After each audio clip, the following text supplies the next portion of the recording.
ஓம் சாயிரா சாயிரா ஓம் சாயிரா சாயிரா ஓம் சாயிரா சாயிரா அன்பே சாயிரா பேரன்பே சாயிரா அகிலம் தளிக்க ஆத்மா விழிக்க அனுதினம் சாயிரா எங்கள் அன்பே சாயிரா ஒன்றே இறைவன் ஒன்றே பூமிக்கென்றும் சாயிரா சரணம் சாயிரா நன்றே செய்து வாழ்வோம் நாம் ஒன்றே செய்து வாழ்வோம் அன்பே சாயிரா.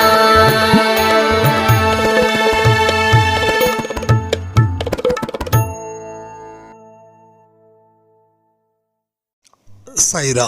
என் உயிரின் உயிரானவர்களே, அனைவருக்கும் வியாழன் தின நல்வாழ்த்துக்கள். குடும்பத்தில் அமைதி இல்லை, ஒற்றுமை இல்லை. என்னோட குடும்பம் மறுபடியும் பழைய மாதிரி சீரும் சிறப்புமா சந்தோஷமா மகிழ்ச்சியா இருக்கணும். இதுக்கு நான் செய்ய வேண்டிய வழிமுறைகள் என்ன அப்படின்னு ஒரு சாய்ராம் கேட்டிருந்தாங்க. எனக்கு இந்த குடும்பம் அப்படின்னா, என்னோட தனிப்பட்ட முறையில் சொல்கிறேன், இந்த குடும்பம் அப்படின்னா 1-2 பேர் இருந்தால் எனக்கு பிடிக்காது. அது ஒரு 5ல் இருந்து 10 பேராவது எனக்கு இருக்கணும். ஆனால் இங்கே சில பேருக்கு 5ல் இருந்து 10 பேரா நீங்கள் வந்து வாழ்ந்து பார்த்தீங்கன்னா தான் தெரியும் இந்த கஷ்டம் எப்படி அப்படின்னு சொல்லக்கூடியது என் காதில் விடாமல் இல்லை. நல்லா பாருங்க, குடும்பம் அப்படின்னா அண்ணன், தம்பி, தங்கச்சி, சித்தப்பா, சித்தி, அத்தை, மாமா, பாட்டி, தாத்தா, இவங்க கூட நம்ம வாழ்ந்தோம். ஞாபகம் இருக்கா? எப்போ வாழ்ந்தோம்? நீங்கள் 5 வயசாக இருக்கும்போது, 10 வயசாக இருக்கும்போது வாழ்ந்தீங்க. அப்போது நம்ம மனநிலை எப்படி இருந்ததுன்னா, அளவு கடந்த சந்தோஷமோ மிகுந்த தைரியமோ உற்சாகமோ நமக்கு இருந்துச்சு. தயவு செய்து பின்னோக்கி பாருங்க வாழ்க்கையில். ஆனால் இன்னைக்கு யாருமே இல்லை. வீடு பெருசு, ஆனால் மனசு சின்னது. அன்னைக்கு வீடு சின்னது, ஆனால் மனமோ பெரிது. கொடுத்து உதவக்கூடாதுன்றதுல ஒரு மனுஷன் என்னைக்கு தெளிவாக இருந்தானா, குடும்பம் என்னைக்கு தனி மரமாச்சோ அன்னையில் இருந்தே அவனை மோசமான சூழ்நிலையில் அவன் தள்ளப்பட்டுட்டான்.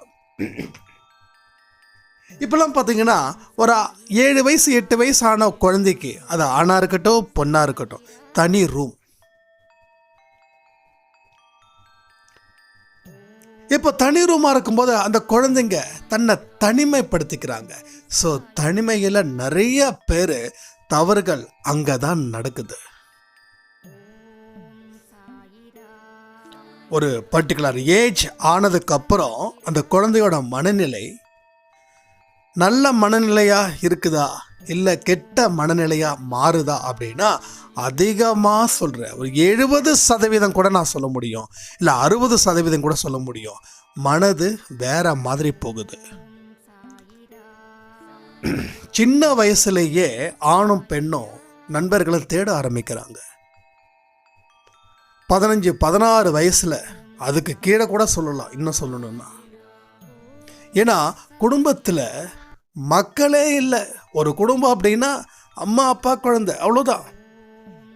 அதான் சொன்னேன், வீடு பெருசு ஆனால் மனசு ரொம்ப சின்னதாக போயிடுச்சு. குழந்தைக்கு தாத்தா யாரு பாட்டி யாருன்னே தெரியாம போயிடுச்சு. அத்தை யாரு மாமா யாருன்னு தெரியல. இது பெருமையா வர நினைக்கிறாங்க. எனக்கெல்லாம் யாருன்னே தெரியாது. இது பெருமையா நினைக்க வேண்டியதில்லை, கேவலமா நினைக்கணும். நம்ம சொந்தத்தில் இருக்கிற மக்களை யார் என்னன்னு தெரியாத அளவுக்கு நாம் இருக்கிறோன்னா அது உண்மையிலே அது வெட்கக்கேடு. அது ஒரு பெரிய தலைக்குனிவு. இப்போ குடும்பத்தில் சந்தோஷம் பிறக்கணும் அப்படின்னா எப்படி சந்தோஷம் பிறக்கும்? யாருமே இல்லாத இடத்துல டீ ஆத்துற மாதிரி. குடும்பத்தில் சந்தோஷம் இல்லை இல்லை இல்லைன்னா ஏன் இல்லை? குடும்பத்தில் யாருமே இல்லையே, எல்லாரையும் ஒதுக்க வச்சிட்டோம்.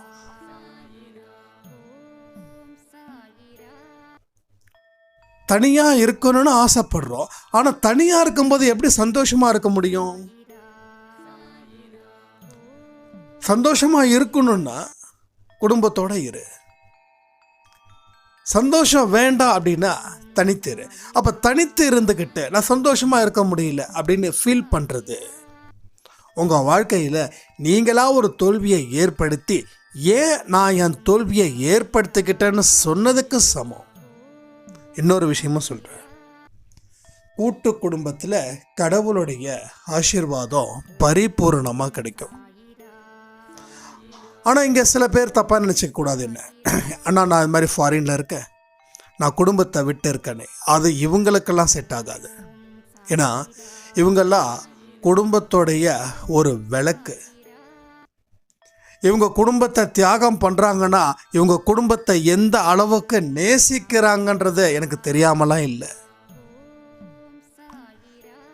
ஒவ்வொருத்தவங்களும் ஃபாரினில் இருக்கிறவங்களும் என்கிட்ட சொல்லி அழுக இருக்கே, அதை நான் எங்கே போய் எழுதுறது?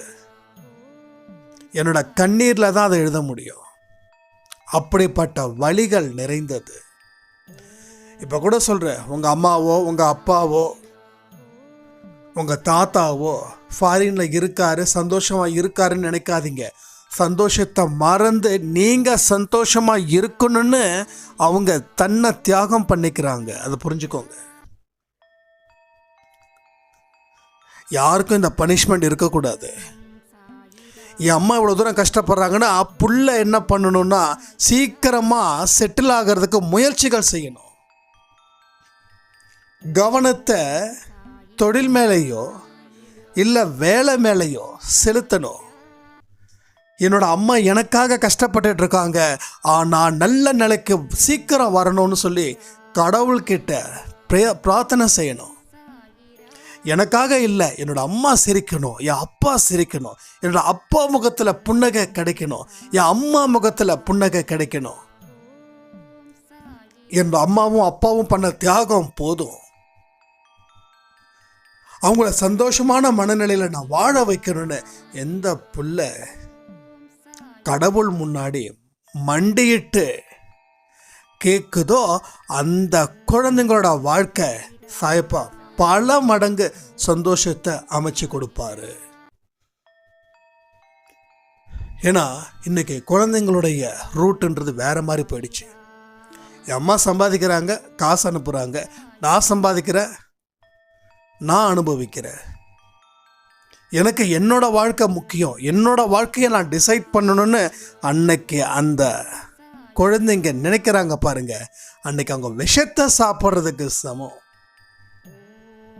இந்த குழந்தைங்க தான் மன நிம்மதி இல்லாமல் நாளைக்கு எதிர்காலத்தில் புலம்புவாங்க. இதை எழுதி வச்சுக்கோங்க.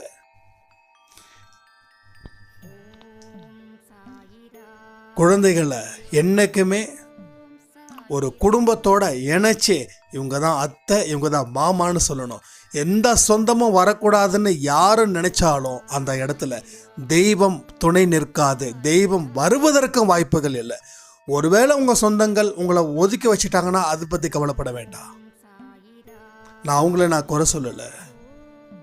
நீங்கள் சொந்தத்தை வேண்டான்னு தூக்கி எறிஞ்சா இல்லை சொந்தத்தை துச்சமாக மதிச்சா அது பிரச்சனைகள் ஆகும். குடும்பத்தில் சந்தோஷம் இல்லாமல் போகும். தூக்கி எறிஞ்சவங்க இதுக்கு ஃபீல் பண்ண வேண்டாம். ஐயோ எனக்கு அந்த கடவுளுடைய பிளஸ்ஸிங் இல்லையா அப்படின்னு நினைக்காதீங்க. உங்களை தூக்கி எறிஞ்சிட்டாங்க, உங்களுக்கு இனிமே தான் பிளஸ்ஸிங் பெரிய அளவில் கிடைக்க போகுது. அப்போது குடும்பத்தில் இனிமேல் என்ன செய்யணும்? சந்தோஷம் பெருகணும்னா முதல்ல சொந்தக்காரர்களை நீங்கள் மதிக்கணும். இங்கே பாருங்கள், உங்கள் சொந்தக்காரர்கள் மோசமானவங்க நீங்கள் ஜட்ஜ் பண்ணாதீங்க.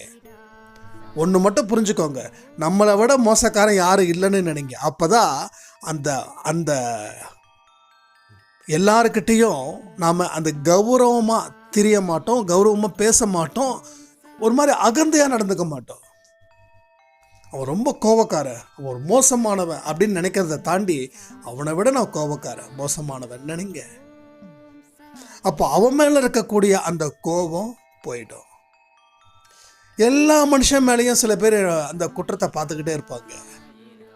இவன் இப்படி, அவன் அப்படி, இவன் கோபக்காரன், அவன் ஆத்திரக்காரன், இவன் ஆணவத்தில் ஆடுறவன், இவன் தான் புகழ்பாடியே இருக்கிறவன். நீங்கள் ஒவ்வொரு மனுஷன் மேலேயும் குறைய சுமத்தி சுமத்தி சுமத்தி வாழ்க்கையில் சிரிப்புன்றது இல்லாமல் போயிடுச்சு. சில பேர் பார்த்தீங்கன்னா மூஞ்சி ரஃப் அண்ட் டஃப்பாக இருக்கும்,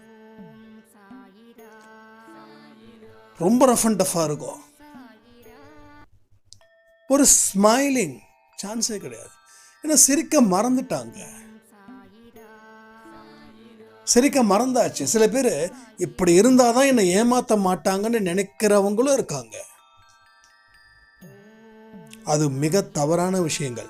வாழ்க்கையை நீங்கள் புரிஞ்சிக்காம வாழ்ந்துக்கிட்டு இருக்கீங்க. அப்போ உங்கள் சந்தோஷம் பெருகணும் குடும்பத்தில் அப்படின்னா செய்ய வேண்டிய விஷயங்கள், உங்கள் சொந்த பந்தங்களை மதிக்க கற்றுக்கொள்ளுங்கள். 4 வார்த்தை பேசுங்க. நம்ம குடும்பத்தை தாண்டி கீழே ரொம்ப மோசமாக இருப்பாங்க இல்லையா, வறுமை, அவங்கக்கிட்ட நீங்கள் பணம் கொடுத்து பொருள் கொடுத்த உதவிகள் செய்ய வேண்டாம். பணக்காரர்கள் வீட்டுக்கு போவதை விட அந்த ஏழை குடிசை வீட்டுக்கு போயிட்டு அங்கே சந்தோஷமாக இருந்து பாருங்க. அவங்க முகத்தில் வரக்கூடிய மலர்ச்சி உங்களுடைய கடவுள் தந்த ஆசீர்வாதம். உங்களுக்கு மேலே இருக்கிறவங்கள விசாரிக்கிறத தாண்டி உங்களுக்கு கீழே இருக்கிறவங்கள விசாரியுங்கள். உங்கள் மனசு ரொம்ப தெளிவாக இருக்கும், உங்கள் மனசு ரொம்ப சுத்தப்படுத்தப்படும். இதை எல்லாத்தையும் நாம் மனசில் வச்சு செயல்படணும். அப்படிப்பட்ட விஷயத்துக்காக நாம் எந்தெந்த முயற்சிகள் எடுக்கணுமோ அந்த முயற்சிகளை இந்த நாளின் தொடக்கத்தில் இருந்து, அதாவது இந்த வாரத்தின் தொடக்கத்தில் இருந்து எடுங்க. இதையெல்லாம் நீங்கள் திறமையாக ஹேண்டில் பண்ணணும். கடவுள் பூஜை ரூமில் மட்டும் இருக்கிறாங்கன்னு ஒரு பெரிய கூட்டமே நம்புது. நான் சொல்கிறேன், கடவுள் பூஜை ரூம்லேயே இல்லை. கடவுள் எங்கே இருக்காங்க அப்படின்னா, யார் யாரெல்லாம் ஏழைகளாக இருக்காங்களோ, யார் யாரெல்லாம் வறுமைக்கு கீழே இருக்காங்களோ, யார் யாரெல்லாம் யாராவது உதவிகள் செஞ்சால் பரவாயில்லன்னு நினைக்கிறாங்களோ அவர்கள்கிட்ட தான் அந்த கடவுள் இருக்காங்க. நீங்கள் செய்யக்கூடிய பிரார்த்தனை அவங்களுக்கு செய்யக்கூடிய சேவை. மனிதாபிமானம் அப்படின்றது இன்னைக்கு உலகம் போயிடுச்சு. அதனால தான் கடவுள் கண்ணை கட்டிட்டார், காதை பொத்துக்கிட்டாரு. முதல்ல நீ ஒழுங்கா, நீ 4 பேருக்கு உதவி செஞ்சியா, நான் ஏன் உனக்கு உதவி செய்யணும்? நீ 4 பேருக்கு அக்கறையா பேசுனியா, நான் ஏன் உனக்கு அக்கறையோட பேசணும்? இன்னைக்கு நிறைய பேருக்கு மிராக்கிள்ஸ் நடக்கிறது ரொம்ப ரேரா இருக்குது. ஏன்னா மிராக்கிள் நடக்கிற மாதிரி நம்ம வாழ்க்கை வாழலையே. நம்ம பல மனுஷங்களை குற்றவாளியாக தானே ஆக்கணும். நாம் என்ன பண்ணுறோம், நம்ம குடும்பத்தை தாண்டி மற்ற எந்த மனுஷனாக இருந்தாலும் அவங்க மிகப்பெரிய குற்றவாளின்னு முடிவு பண்ணி அந்த பாவத்தை சுமந்தீங்க. அவங்களுக்கு எந்த விதத்திலையும் உதவிகள் நீங்கள் செய்யலை. உங்கள் வீட்டில் சர்வெண்ட்டாக இருக்கிறவங்கள கூட நீங்கள் மதிக்கலை. உங்கள் வயசுக்கு அதிகமாக இருக்கிறவங்கள கூட நீங்கள் வேலை வாங்கினீங்க. அப்போது ஒரு விஷயத்தை முடிவு பண்ணுங்க, நாமளும் அந்த வயசில் இருந்தா அவங்க படுற கஷ்டம் எப்படிப்பட்டது, அப்போ அவங்கள எப்படி நம்ம வழி நடத்தணும், இது நமக்கு தெரிஞ்சா கடவுள் நமக்கு துணை இருப்பார். ஆனால் இது நமக்கு தெரியல. நாம தான் உயரத்தில் இருக்கிற மாதிரியும் மீதி எல்லாமே தாழ்ந்து போன மாதிரியும் அவங்க அறிவே இல்லை அப்படின்னு நினச்சி நமக்கு தான் மிகப்பெரிய புத்திசாலித்தனம் இருக்கிற மாதிரியும் நாம் நினைக்கிறோம். யார் யாரெல்லாம் உயரத்தில் இருக்கிறாங்களோ அவங்க கீழே பொத்துன்னு விழுந்ததை நம்ம நிறைய சரித்திரத்தை பார்த்துருக்கோம். கீழே இருக்கிறவன் மேலே போகிறதையும் பார்த்துருக்கோம். கீழே இருக்கிறவன் மேலே போனால் வலிக்காது, அடிபடாது. ஆனால் மேலே இருக்கிறவன் கீழே வந்தால் வலிக்கும், அடிப்படும். ஏன்னா அவன் பொத்துன்னு விழுறான். கீழே இருந்து மேலே எவனும் பொத்துன்னு விட மாட்டான். ஒவ்வொரு படிக்கட்டாக மேலே ஏறுவான். அவர் நல்லா இருக்கணும்ப்பா அப்படின்னு யார் உங்களை வாழ்த்துறாங்களோ, மனப்பூர்வமாக உங்களை முகத்துக்கு நேராவோ இல்லை மனதிலேயோ, அந்த ஆசீர்வாதத்தை நீங்கள் பெற்றிருக்கிறீர்களா? அப்போ உங்களை யார் நல்லா இருக்கணும், நல்லா இருக்கட்டும்னு மனதார வாழ்த்துக்கிட்டு இருக்கிறாங்களோ, அந்த வாழ்த்துக்கள் ஒவ்வொன்றும் சாயப்பாக்கிட்டேந்து வரக்கூடிய ஆசீர்வாதம், பிளஸ்ஸிங். அப்போ பிளஸ்ஸிங் வருதுன்னா மிராக்கிள் நடக்க போகுதுன்னு தானே அர்த்தம். இன்னைக்கு அன்பே சாயில 10 மணி ஆடியோவில் ஒரு மிராக்கிள் நடந்ததை பற்றி நம்ம பேசியிருக்கோம். ஏன் இந்த 10 மணி ஆடியோ எனக்கே தெரியல ஏன் கொடுக்குறேன்னு. சில விஷயங்கள் அவர் செய்யன்றாரு, செய்கிறார். ஆனால் 12 மணி ஆடியோ 8 மணி ஆடியோ என்னைக்கும் நிரந்தரமாக இருக்கும். ஆனால் இந்த மாதிரியான ஆடியோஸ் ஏன்னு எனக்கு தெரியல. ஏதோ ஒரு விஷயம் நடக்க போகுது, இன்னும் பிரம்மாண்டமாக நடக்க போகுது. அதற்கு தான் அது தயாராகிட்டு இருக்குதுன்னு நினைக்கிறேன் 10 மணி ஆடியோ. அது இன்னும் எத்தனை நாள் இருக்குன்னு எனக்கு தெரியாது.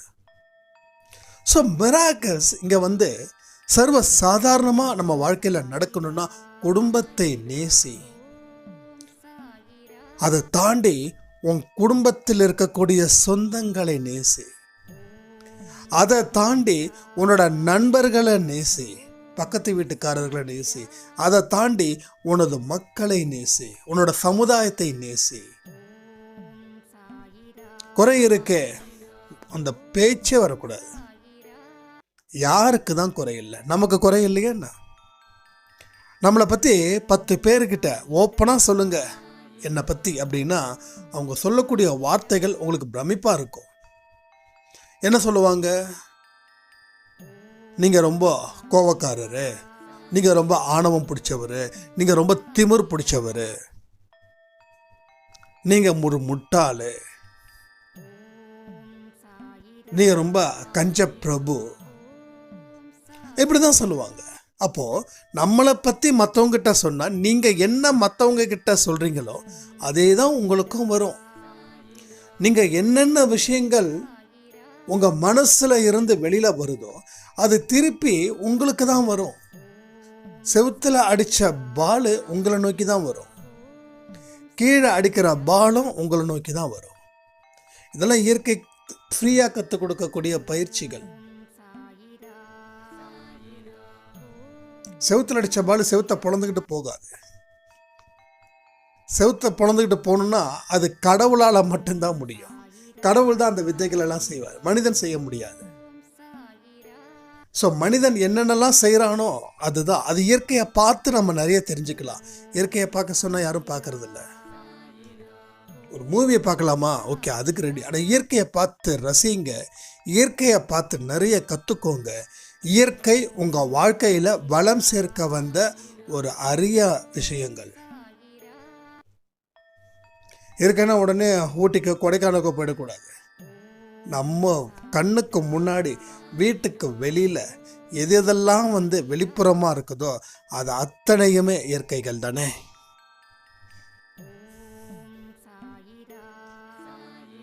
எந்த ஒரு விஷயமா இருக்கட்டும், ஏன் நாய்க்கோ இல்லை மாட்டுக்கோ பிபியோ சர்க்கரை நோயோ வரதில்லை? இதெல்லாம் நம்ம புரிஞ்சுக்கணும். ஏன்னா அதுக்கு அன்னைக்கு என்ன சாப்பிட்டதுங்களோ அதே தான் இன்னைக்கு சாப்பிடுதுங்க. ஆனால் மனுஷன் அன்னைக்கு சாப்பிட்டதை அன்னைக்கு சாப்பிட்றான்.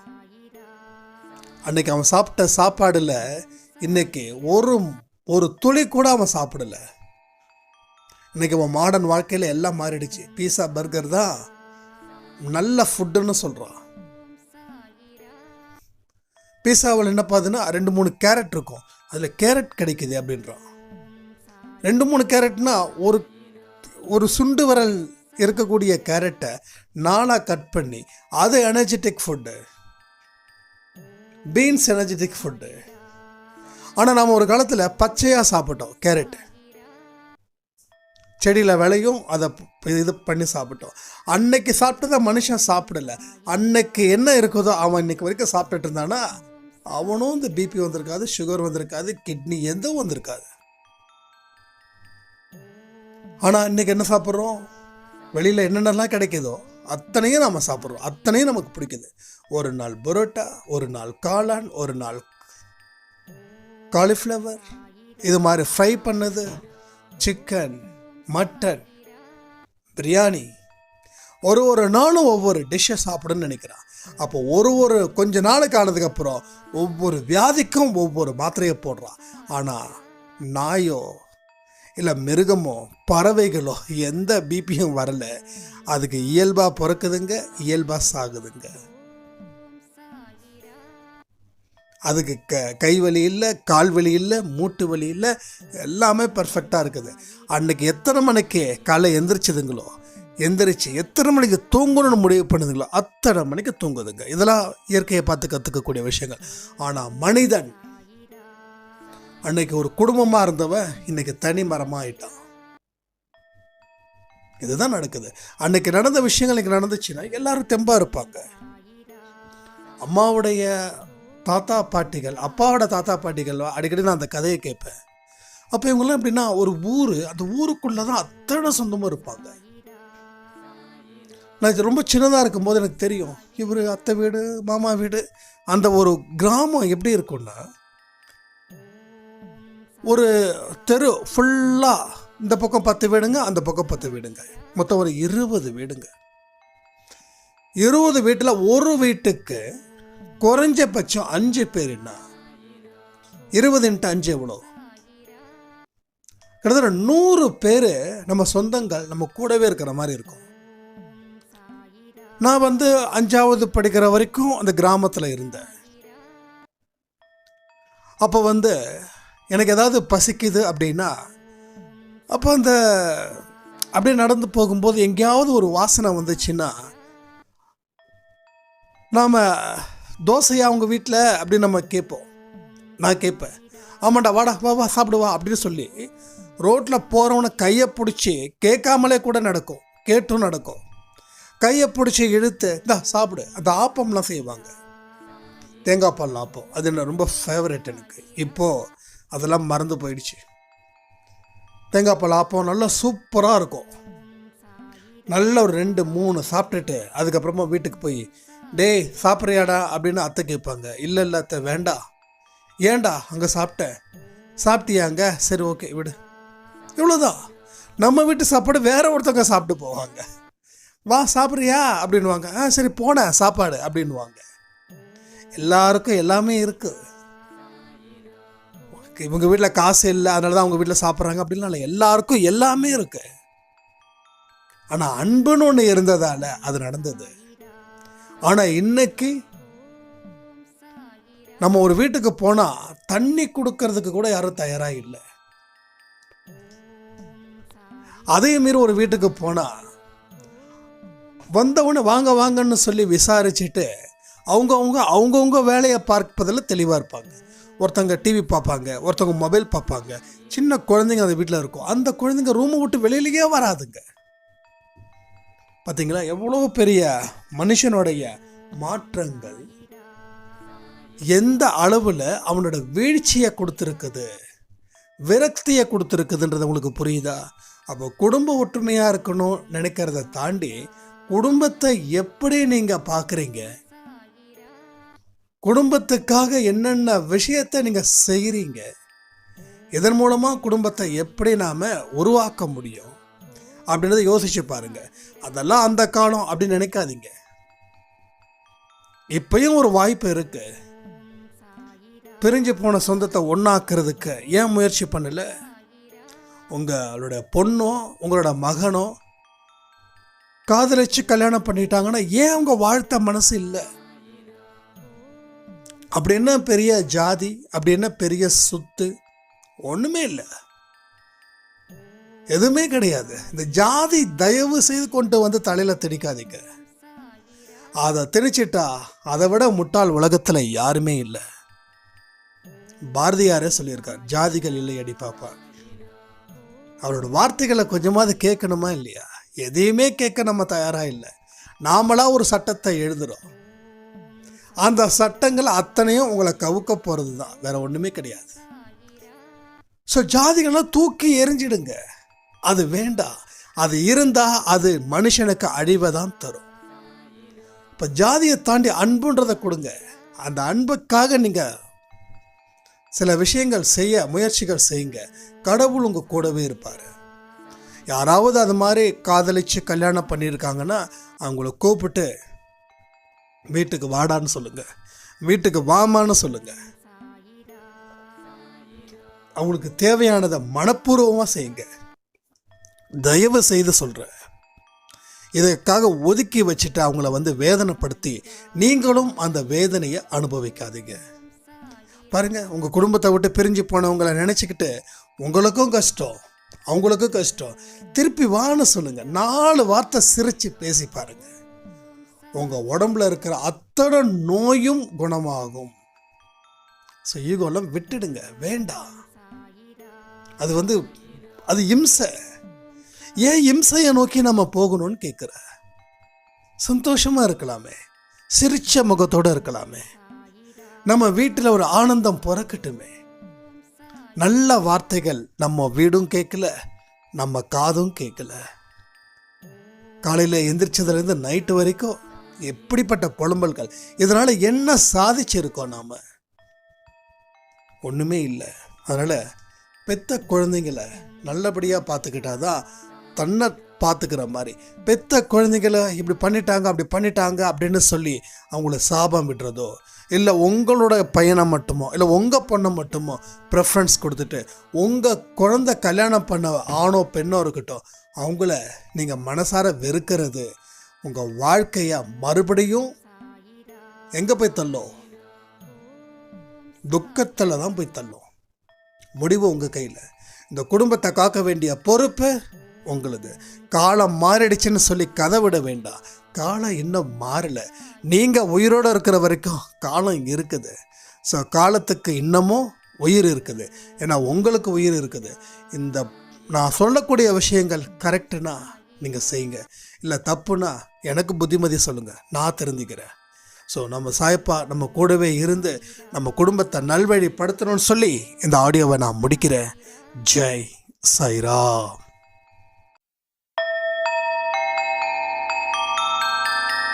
ஓம் சாயிராம்.